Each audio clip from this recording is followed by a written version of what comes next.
now we'll discuss about the another state function, that is enthalpy and enthalpy change. We know that internal energy means heat change at constant value. So if we consider heat change at constant value, so it will be QV, that is delta U, change in internal energy, is equal to QV, heat at constant value.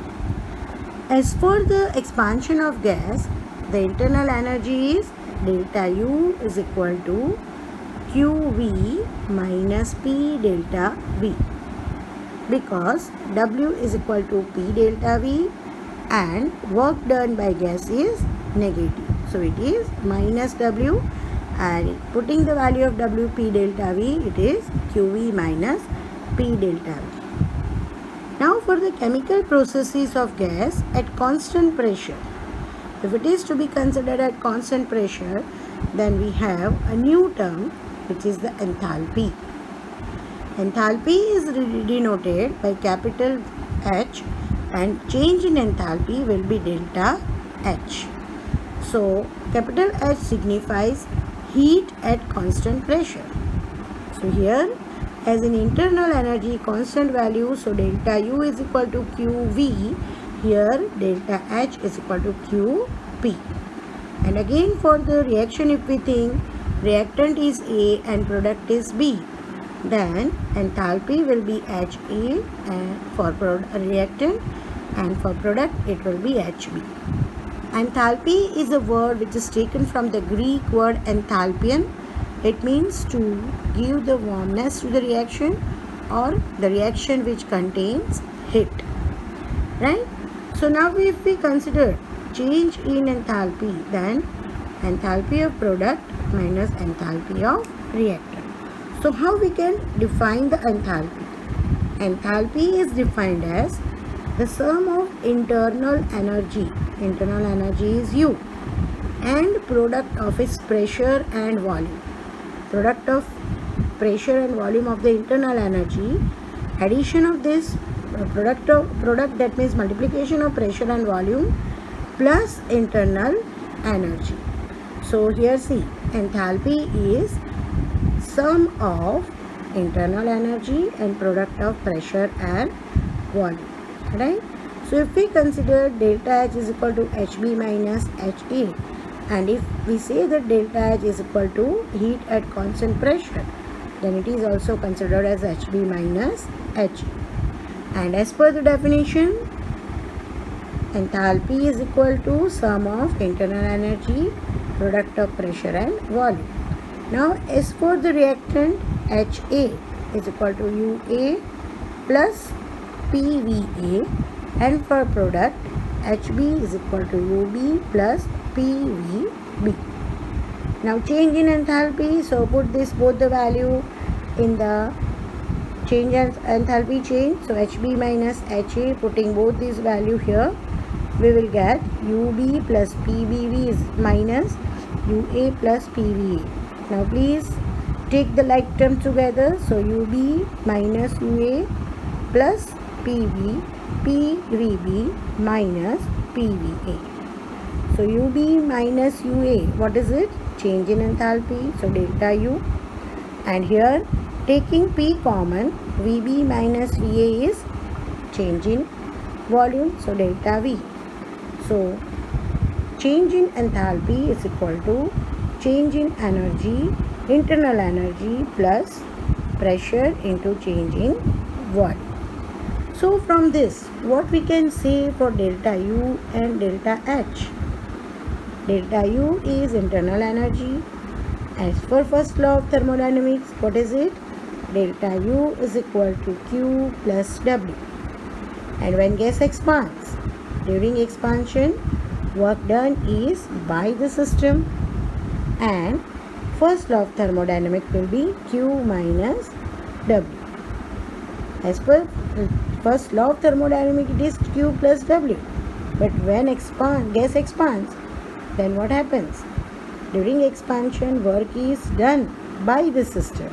So the work done will be here negative. So it will be Q minus W. So we know that work done is equal to pressure into change in the volume.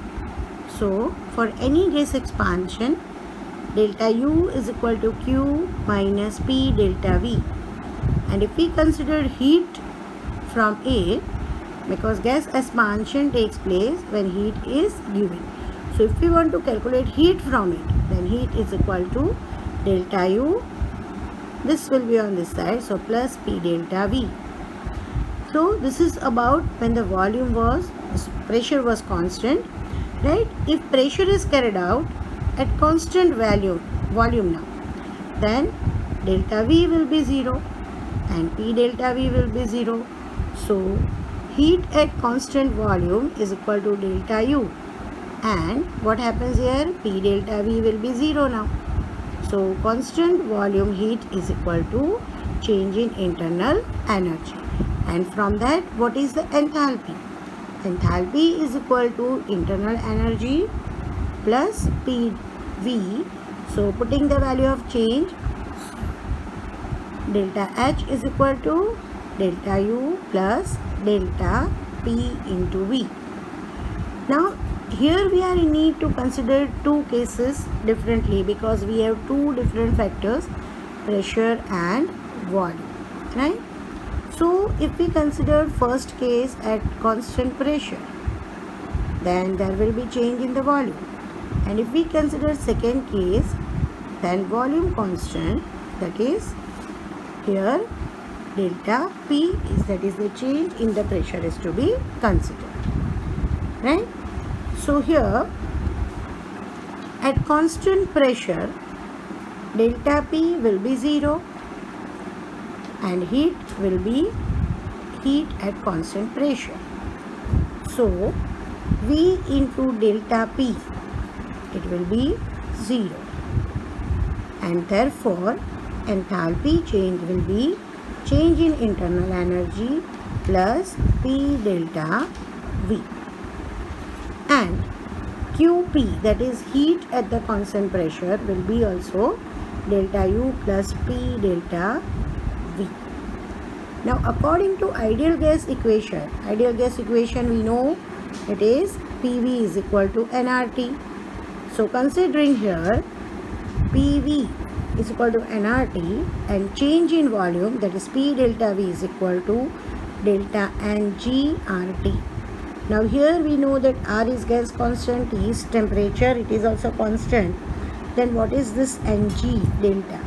Delta Ng, it means change in number of gaseous moles. Change in number of gaseous moles. So change in number of gaseous moles can be calculated as H2 plus I2. An example I am giving here gives 2HI.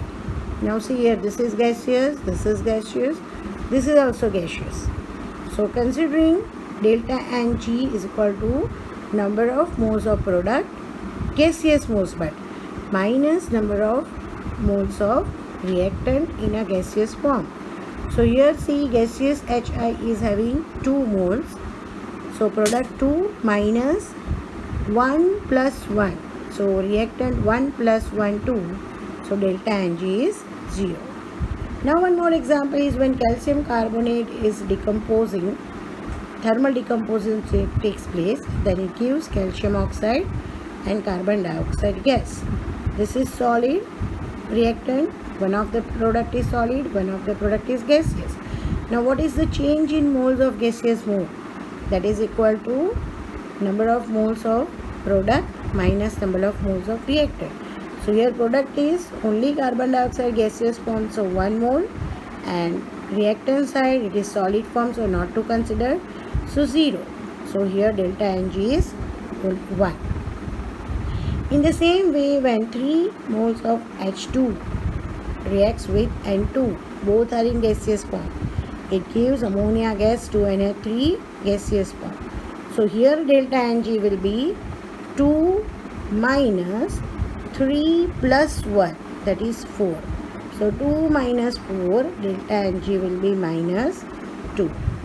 Now this delta Ng helps us to get the idea that what type of delta H and delta U will be in the reaction. So delta Ng helps us to give the relation between delta H and delta U as three conditions. That is, reaction is delta H is equal to delta U plus delta Ng RT.